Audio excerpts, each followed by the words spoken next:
And now we have Mr. Yusuf Muhammad Bala to explain to us the implication of piracy in the Gulf of Guinea, Nigerian as a case study.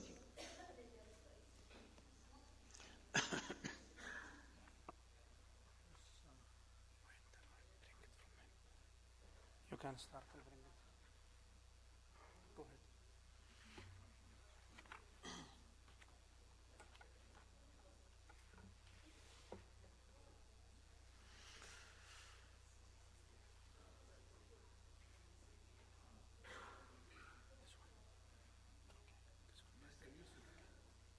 Mr. Yusuf Bala graduated from Bayrou University, Kano, and had a master's degree of international law and diplomatic from University of Lagos. Mr. Bala also has a MSc in Maritime Affairs, specializing in port management at the World Maritime University, Malmö, Sweden. Now, after graduation, he worked with the Nigerian Port Society, and now he is a senior marine environment management officer at the Nigerian Maritime Administration Authority. Please, Mr. Yusuf. Thank you. Your Excellencies, ladies and gentlemen, I wish to stand on earlier protocols, and I want to thank the organizers too for putting up such a splendid conference thus far, and also express my appreciation for the opportunity to inform not only this gathering, but in extension the world, what we are going through in the Gulf of Guinea, which unfortunately has been overcrowded by issues emanating from the Gulf of Aden and the Somalian waters. The situation in the Gulf of Guinea has been so crowded such that the Secretary General, the incoming Secretary General of the IMO, presented his speech yesterday, and I was surprised he did not even mention the Gulf of Guinea, despite the scale of the piracy problems we are having in those waters. It tells you how crowded the situation is in terms of the Gulf of Aden and the Gulf of Guinea. So I thank the organizers for the opportunity to bring this to the fore, and probably we could make some progress.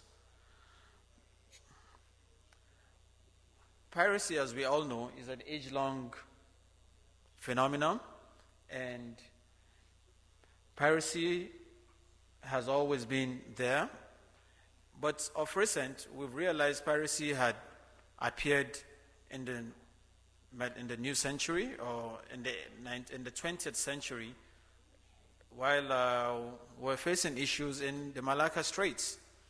But unfortunately, we realize that today, just as strategic points such as the Malacca Straits provide opportunities for pirates to approach and sometimes board these ships, the same situation is beginning to present itself in the Gulf of Guinea. This is the map of the Gulf of Guinea, and so many people could describe what the Gulf of Guinea means in different situations. But we know it's the range of countries between the Guinea on the Africa's northwestern tip to Angola in the south. The region, Gulf of Guinea, also hosts Nigeria and Angola, which are the biggest oil producers in the sub-Saharan African region, and they account for about 5 million of the about 9 million barrels produced per day. This might not be too big, considering the fact that a country like Saudi Arabia might produce about 10 million barrels, but you can only understand when you realize that if 100,000 barrels of oil goes off the market, the price will always tell. So it's a significant number considering what we face today in the energy markets. The same region is expected to provide 25% of American oil by 2015. And it is also the cocoa hub of the world because it produces over 2/3 of the world's cocoa. It's also home to the bauxite exporter, Guinea, and a major gold producer in Ghana, and produces about 10% of world's iron ore today from just about 1% last year. Nigeria, which this paper will basically concentrate on as a case study, is the most populous country in Africa, put about 151 million, going by the estimate of the World Bank reports of 2010, and it's still growing. The coastline is about 420 nautical miles. Much of the coastline, except for the major cities of Lagos, which is a commercial hub, Port Harcourt, and maybe one or two few, which cover maybe just about 10% of the whole stretch, is actually very underpiloted and underpopulated due to the topography of that environment. And it's very difficult to access from land. And this situation offers a very good location for temporary bases or permanent bases for all sorts of gangs, be them pirates, criminals, whatever. The Gulf of Guinea is also known to have a very large offshore of oil reserves, thus the interest in that region. But with that, we know a chunk of that same reserve we're talking about is in the territorial water of the Nigerian states. While the world reliance on oil is expected to increase, instability in the region means that access is at risk, which increases volatility of the energy prices to the detriment of the global economy. Piracy in the Gulf of Guinea, of course, has been a recent occurrence because the first episode was reported in 1979 when a Danish ship, MV Ladinda, was attacked in Lagos. But the growing insecurity of today's piracy in that region has attracted attention. Unfortunately, like I said in the earlier part of my speech, piracy in the Gulf of Guinea and nearby waters of West Africa can pose a very big threat, if not a greater one, to both the states in the region and the broader international community.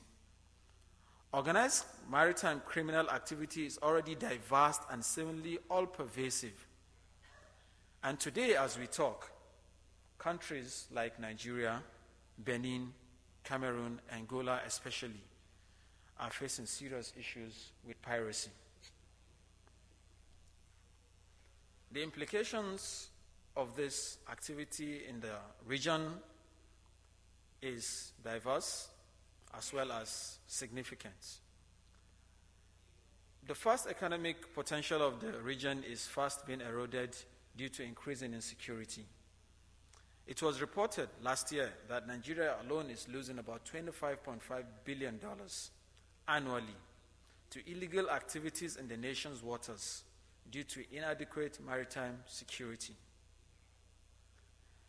It is also known that today, attacks by gunmen have raised the cost of oil services-related activities to about $3.5 billion. Spending in the oil sector has dropped by more than 1/3, including the quality of the investment. Indeed, specifically, Cameroon reported that it has been having production falling because the pirates will not allow for activities that will increase production, and you can see the level at which it has been falling over the years. Between 2003 and 2008, Nigerian fishing boats suffered no fewer than 293 attacks, which in most cases go unreported by IMB. And in 2008, about 170 fishing trawlers were idled because their owners were afraid to put out to sea, threatening some 50,000 jobs, and the situation is worse today. So we're talking about maybe over 170 vessels today. Nigeria is losing some $600 million in export revenues annually from piracy threats to fishing industry alone. And the scarcity imposed has driven up the cost of seafoods, because the country now spends about 800 million yearly on fish importation. Fishing industry has declined from 40 companies to 250 to 19, and from 250 registered vessels to 170. We also know piracy comes with increased costs as regards higher insurance premium and cost of product that goes through that lane due to factored in expenses. But it has also increased that of the countries that are bordering Nigeria, which has led to increases for goods and leading to increased prices for goods and services, which dampens international trade and integration in the region, which is also critical for economic development. Regional security further threatened by activities of these pirates and other seafaring groups, which are now borrowing from the tactics of the pirates, have led to so many attacks further than the territorial waters of Nigeria, sometimes even attacking oil platform vessels, high street banks, and even the presidential palace of Equatorial Guinea. Piracy has led to a situation where insecurity in the region has been internationalized, because the problem is no longer the problem of a single country. It is now a problem of several other countries within that same range. It has also brought about regional political instability. I mean, if pirates could attack the presidential palace of another country, and if pirates could attack the neighboring country because they disagree with the border or whatever situation it is, it's now a breeding ground for these countries to start having greater than interstate disagreements.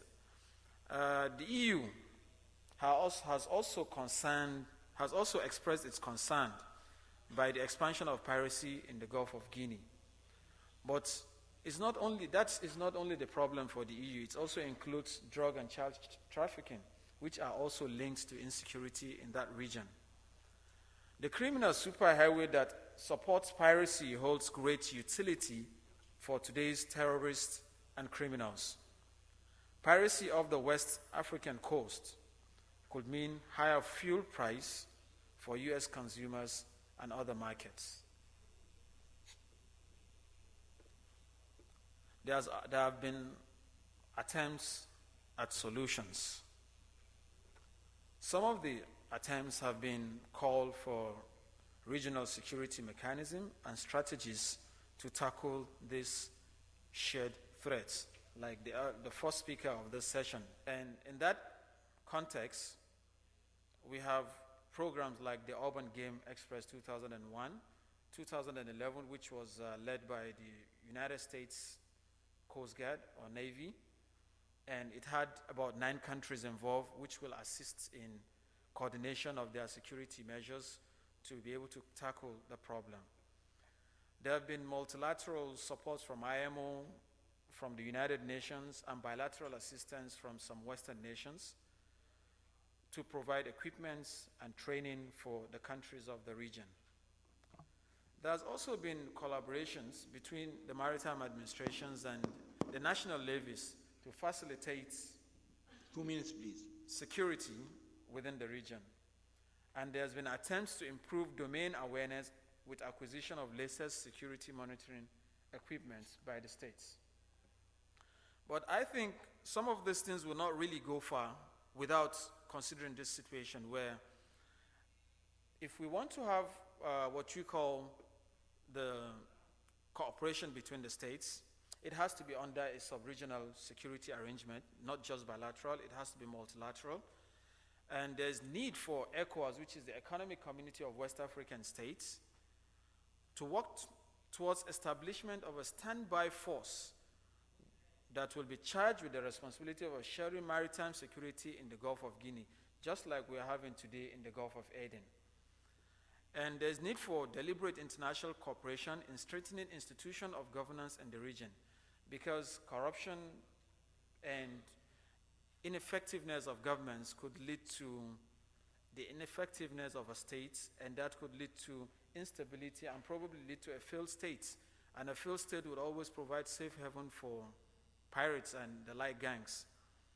And initiatives like the African Partnership Station, which was led by the US Navy under the aegis of AFRICOM, and aim at strengthening local capabilities like the urban game, should robustly be engaged and supported. There's need for ECOWAS, or Maritime Association of West and Central Africa, as the case may be, because the Gulf of Guinea encompasses 3 regions: Central, West, and Southern Africa. They should consolidate the gains that have been made so far.